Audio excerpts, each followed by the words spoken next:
Je vais vous expliquer comment réaliser ce magnifique petit bonnet. Pour réaliser ce bonnet, vous allez avoir besoin de vos aiguilles, bien évidemment, de 2 pelotes de laine TQF de chez Trafic. Moi, j'utilise cette laine-là parce que je la trouve très sympa, je l'aime beaucoup. Et c'est celle que j'avais utilisée pour faire l'écharpe, le bonnet allant avec l'écharpe. Ça me paraissait logique que j'utilise la même laine. Ici, j'ai utilisé des aiguilles 5,5 parce que je voulais que mon bonnet soit un petit peu plus petit, un peu plus serré, tout du moins que le point soit plus serré que pour mon écharpe. Donc des aiguilles 5,5 et alors 2 pelotes de la laine TQF parce qu'il va falloir doubler votre laine pour faire le bonnet. En soi, si vous utilisez une autre laine, moi j'ai pas utilisé beaucoup de laine pour le réaliser. Je pense qu'avec une pelote de 100 grammes, vous devriez avoir assez. Maintenant, je ne sais pas dire combien de mètres de fil j'ai utilisé exactement. Donc voilà, vous aurez besoin aussi d'une petite aiguille à laine et alors évidemment de ciseaux pour couper votre fil. Je vous explique dans 30 secondes comment faire. Donc, pour réaliser le bonnet, vous allez d'abord faire donc votre échantillon qui correspond à 19 mailles pour 10 cm. Si vous n'avez pas le même échantillon que moi, changez votre taille d'aiguille parce que le problème, c'est que si votre échantillon ne correspond pas, vous risquez d'avoir un souci au niveau de la taille de votre bonnet qui ne correspondra pas à la taille du bonnet que moi je fais. Je vous rappelle que c'est un bonnet pour une circonférence, enfin une tête dont la circonférence fait 51 cm. Donc pour encore un enfant. Et donc mon échantillon tricoté en diagonale simple fait 19 mailles pour 10 cm. À partir de là, une fois que vous avez fait votre échantillon et que ça colle, vous allez monter un total de 96 mailles. 96 mailles parce qu'il faut que votre nombre de mailles soit multiple de 8 pour que vos diminutions correspondent par rapport à ce que moi j'ai fait. Et qu'il faut avoir au minimum 91 mailles pour pouvoir faire la circonférence souhaitée. Je n'ai pas choisi de faire plus petit par peur que ce soit trop petit justement. Donc, on monte de 96 mailles et puis on va tricoter. La première maille, je la glisse sur mon aiguille. Et puis je tricote la suivante à l'endroit. Et on va faire de la côte de 2. Donc, les 2 mailles qui suivent, je les tricote à l'envers. Les 2 mailles suivantes à l'endroit. Les 2 suivantes à l'envers. Les 2 suivantes à l'endroit. Et vous continuez ainsi de suite jusqu'à ce que vous arriviez à la fin du rang. Donc, de la côte de 2 sur l'entièreté du rang. Si vous avez bien monté votre bon nombre de mailles, normalement, ça ne devrait pas poser trop de problèmes de réaliser vos côtes de 2 correctement. Si vous n'avez pas correctement monté votre nombre de mailles, vous risquez d'avoir un petit souci d'avoir une petite maille qui ne vous sert absolument à rien. Vous allez tricoter, pour celles qui savent comment la côte de 2 fonctionne, j'avance un petit peu dans les explications pour elles. Donc, vous tricotez votre côte de 2 pendant 5 cm.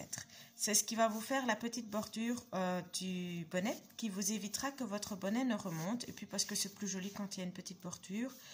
Enfin, moi, je trouve ça plus sympa avec une petite bordure.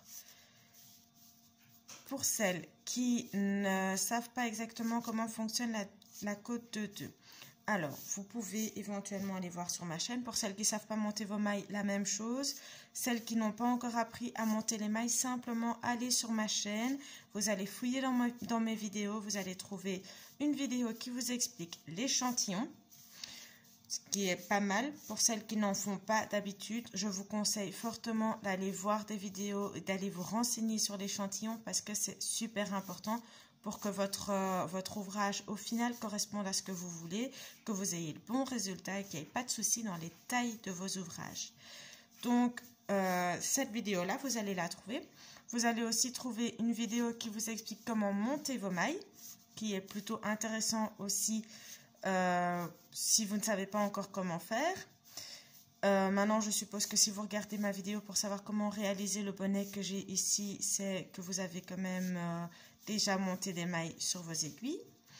Vous allez aussi trouver une vidéo qui vous explique les mailles endroits, les mailles envers pour pouvoir reconnaître vos mailles endroits et vos mailles envers, ce qui vous sera utile pour votre côte 2-2. Et puis, vous allez trouver encore une vidéo qui vous explique la côte 2-2 et une vidéo qui vous explique la diagonale simple, donc le point que je vais utiliser pour le plus gros de mon bonnet ici. Pour celles qui n'ont pas envie de s'amuser à aller regarder plus loin dans ma vidéo pour savoir comment réaliser le point pour leur échantillon. Parce que mon échantillon, je le fais en diagonale simple, donc dans le point de base de mon bonnet, enfin le point que j'utilise le plus pour mon bonnet. Les côtes 2-2 ici servent surtout à resserrer le bonnet, donc faire joli, resserrer le bonnet pour que ça tienne correctement sur le front et éviter que le bonnet n'ait tendance à se replier sur lui-même. Une fois qu'il est mis sur le front, normalement vous n'avez plus le souci qu'il se replie, mais quand vous ne le portez pas, il se peut que ça se replie un petit peu et que ça vous fasse un effet pas très joli. Si vous ne portez pas du tout votre bonnet pendant l'été, ça risque de rester comme ça et ça vous plaira peut-être pas. Donc, j'arrive tout doucement à la fin de mon rang. Pour celles qui n'ont pas encore fait de côte 2-2 et qui ne sont pas parties voir dans mes vidéos, je vais leur expliquer comment faire le deuxième rang du coup des côtes 2-2. Vous allez voir, c'est hyper simple. En fait, c'est tout le temps la même chose. Et donc, oui, vous allez très vite comprendre le principe. Et vous devrez faire ça pendant 5 cm. Donc, je répète pour celles qui n'ont pas encore réalisé de côte 2-2, qui ne savent pas comment ça fonctionne. On fait, attendez, parce que j'ai du mal à prendre ma maille comme il faut. Donc, on fait 2 mailles envers, 2 mailles endroits jusqu'à la fin du rang. On répète ça dans son entièreté. Juste la première maille, moi, je la glisse sur mon aiguille parce que je fais toujours une maille lisière sur mon ouvrage. Et que ici, comme je vais avoir une couture, on ne verra pas ma maille lisière, mais je trouve ça plus facile pour coudre d'en avoir quand même une. Et donc, je la tricote quand même. Allez, je ne la tricote pas justement. Donc, je termine avec 2 mailles envers. Ça tombe à pic, c'est super facile du coup. Ces 2 dernières mailles sont à l'envers. On retient, mes 2 dernières mailles sont à l'envers. On tourne l'ouvrage, elles deviennent à l'endroit vu qu'on a retourné. Et bien, simplement, tout basique. On va tricoter, du coup, la première maille, on ne la tricote pas. La deuxième était à l'endroit aussi, vu qu'elle se tricote par 2.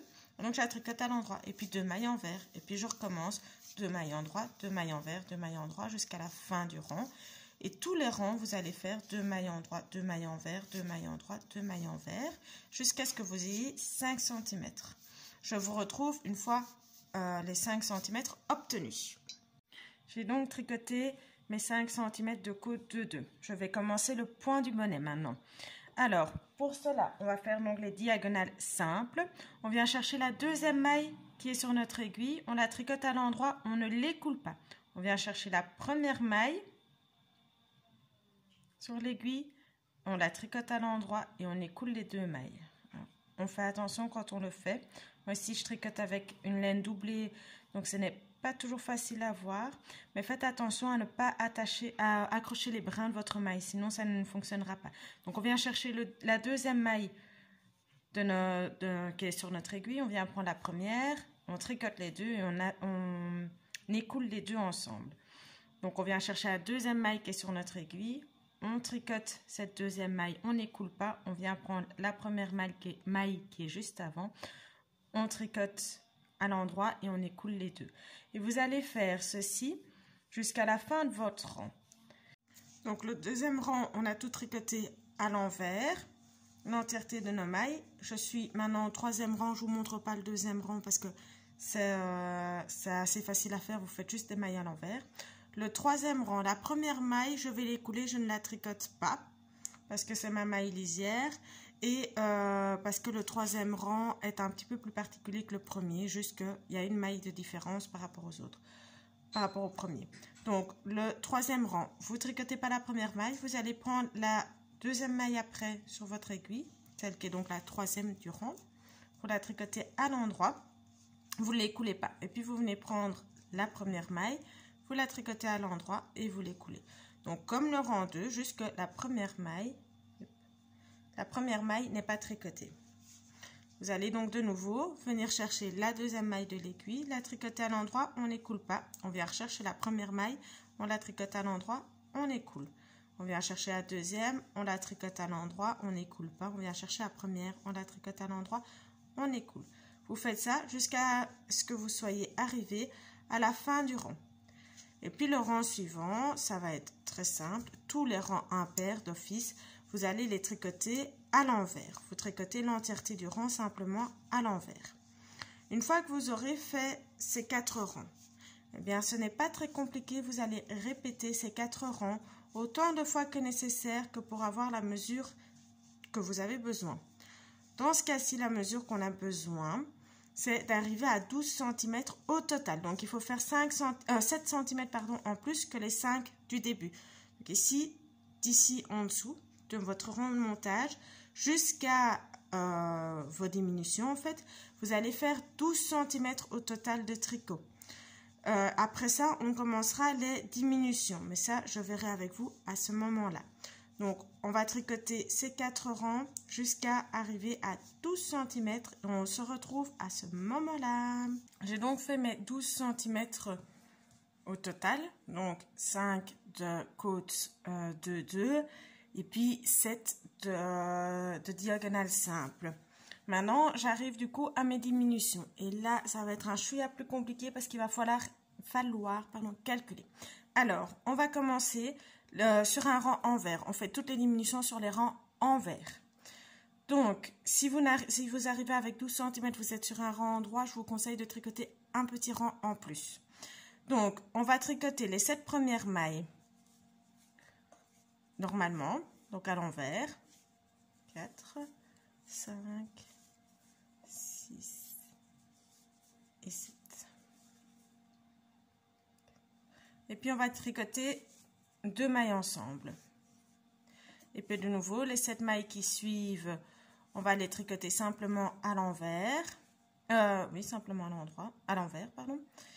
4, 5, 6, 7. Et puis, on fait 2 mailles ensemble. Et vous avez compris, on va continuer ça jusqu'à la fin du rang. Donc, 7 mailles à l'envers, suivi de 2 mailles ensemble jusqu'à la fin du rang.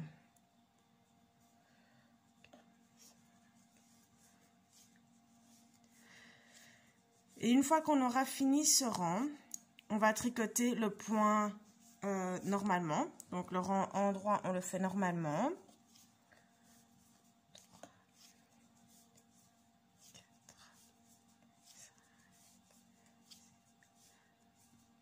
Et puis, une fois qu'on aura fait le rang endroit normalement, on va refaire un rang de diminution, donc sur l'envers de nouveau. Et là, on va le faire avec 6 mailles entre les diminutions.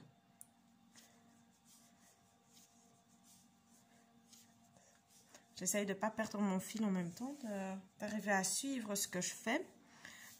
Et puis le rang suivant, donc on fait de nouveau un rang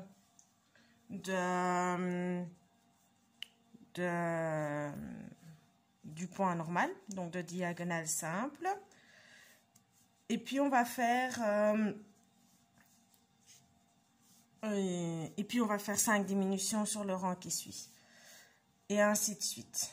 Et je me suis quand même perdue. Donc 2, 4, 6, 7, une diminution, 2, 4, 6, 7, une diminution, 2, 4, 6, 7, une diminution, 2, 4, 6, 7, une diminution, 2, 4, 7, une diminution, 2, 4, 5.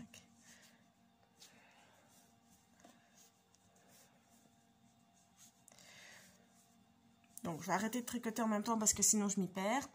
Donc, pour celles qui veulent avancer toutes seules sans suivre toute la vidéo, on va faire maintenant donc 7 mailles envers, une diminution, 7 mailles envers, une diminution jusqu'à la fin du rang.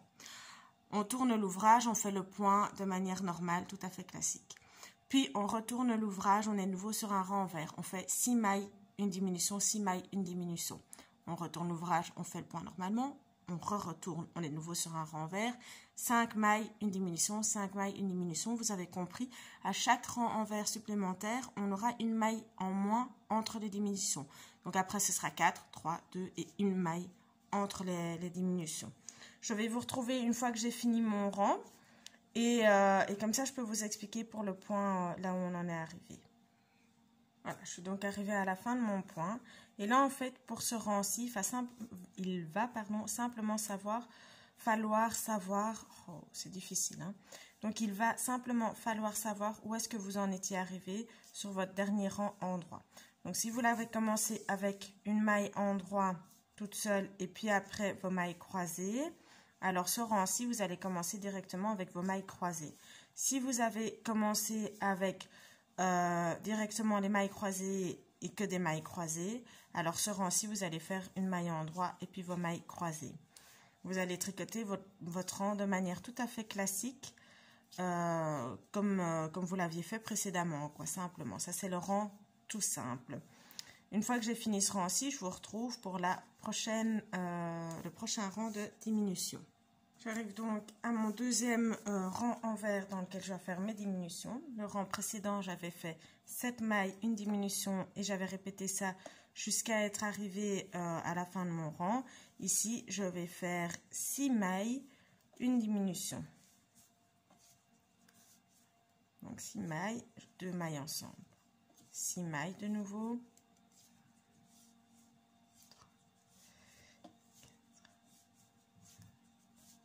6 mailles, 2 mailles ensemble. Je tricote de nouveau 6 mailles ensemble, 6 mailles envers. 3, 4, 5, 6. Et puis je fais une diminution à nouveau. Et je continue ainsi de suite jusqu'à la fin du rang. Je ne vais pas faire toutes les diminutions avec vous, sinon la vidéo va être extrêmement longue. Mais simplement, le rang suivant, vous faites votre point, donc normalement, vous suivez comme vous avez fait jusqu'à maintenant. Et sur les rangs envers, le prochain rang envers, vous allez faire simplement 5 mailles, une diminution. Le rang envers qui suit, 4 mailles, une diminution. Le rang envers après, 3 mailles, une diminution. Celui d'après, 2 mailles, une diminution. Et puis, une maille, une diminution. Et on termine par toutes les mailles par 2. Donc 2 mailles ensemble sur l'entièreté du rang. Et puis je vous retrouve à ce moment-là. Donc terminé de faire toutes mes diminutions. Mon tout dernier rang ici, j'ai donc tricoté toutes les mailles par 2. 2 mailles ensemble, 2 mailles ensemble, 2 mailles ensemble jusqu'à la fin de mon rang. J'arrive donc à ceci. Il me reste très peu de mailles sur mon aiguille. Et j'ai déjà coupé mon fil ici exprès. Donc maintenant vous allez avoir besoin. Vous pouvez mettre votre deuxième aiguille sur le côté, on n'en aura plus besoin. Vous allez couper votre fil suffisamment long pour pouvoir faire les coutures. Moi, je l'ai fait très très long, trop long. Mais bon, mieux vaut trop long que trop petit parce que sinon après, c'est un peu compliqué pour pouvoir arriver à faire vos coutures correctement. Vous passez votre fil dans votre aiguille. Ça, normalement, c'est pas très compliqué. Voilà. Et puis, vous allez passer en regardant bien donc votre fil et ressort ici. Je vais rezoomer pour que vous voyez vraiment bien comme il faut. Voilà. Donc votre fil arrive ici, vous venez dans les mailles en partant donc du début de votre aiguille, donc ce qui est logique. Vous venez donc prendre les mailles sur votre aiguille à laine pour passer votre fil en fait à travers celle-ci. Donc moi ici je ne l'ai pas sur mon aiguille à laine parce qu'elle est assez longue. Si vous avez une petite aiguille, passez simplement votre aiguille comme ça le long de votre aiguille à tricoter. Ça fonctionne aussi. Hop, vous enlevez vos mailles de votre aiguille et vous tirez votre fil à travers votre aiguille. Faites bien attention à bien avoir pris toutes vos mailles parce que sinon vous allez devoir en récupérer une. Vous tirez bien et puis vous allez venir mettre côté endroit sur côté endroit. Hop, comme ceci. Vous voyez l'envers du travail vers vous. L'envers qui, je dois dire, est plutôt joli aussi, je trouve. Hop, comme ceci. Et alors bien mettre les premières mailles ensemble. Et vous allez venir faire votre petite couture pour joindre les deux côtés. Donc la couture invisible, vous venez prendre une maille un peu plus loin ici. Si vous ne savez plus comment faire les coutures invisibles, j'ai un super tuto. Enfin, moi je le trouve super, mais bon, je ne suis peut-être pas la mieux placée pour pouvoir juger. Mais j'ai un tuto dans mes vidéos, n'hésitez pas à aller le regarder pour savoir comment vous devez faire. Vous allez donc ici venir faire votre couture invisible sur l'entièreté de votre longueur jusqu'à jusqu'au bas du bonnet pour pouvoir refermer votre bonnet tout simplement.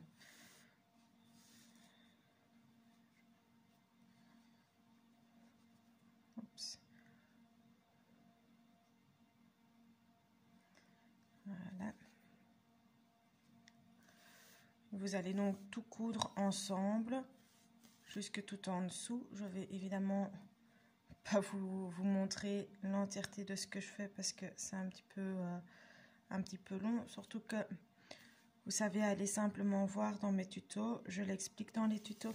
Et c'est ici que je trouve que la maille lisière a son importance parce que du coup, je vois assez bien où est-ce que je suis censée piquer. Pour celles qui ont du mal à tenir les deux bords ensemble de leur ouvrage et de faire en sorte du coup que ça corresponde, n'hésitez pas à mettre des petites épingles pour tenir les deux côtés ensemble, de manière à ce que ça ne bouge pas et que vous soyez sûr que votre couture soit bien régulière et se suive bien comme il faut. Moi, j'ai toujours fait sans épingles, j'ai toujours appris sans. Et donc, en fait, pour moi, finalement, les épingles, ça me dérange plus qu'autre chose. Donc, je ne les utilise pas. Mais je sais que celles qui apprennent par YouTube, par exemple, qui sont autodidactes, ne vont peut-être pas avoir si facile que ça à faire sans épingles.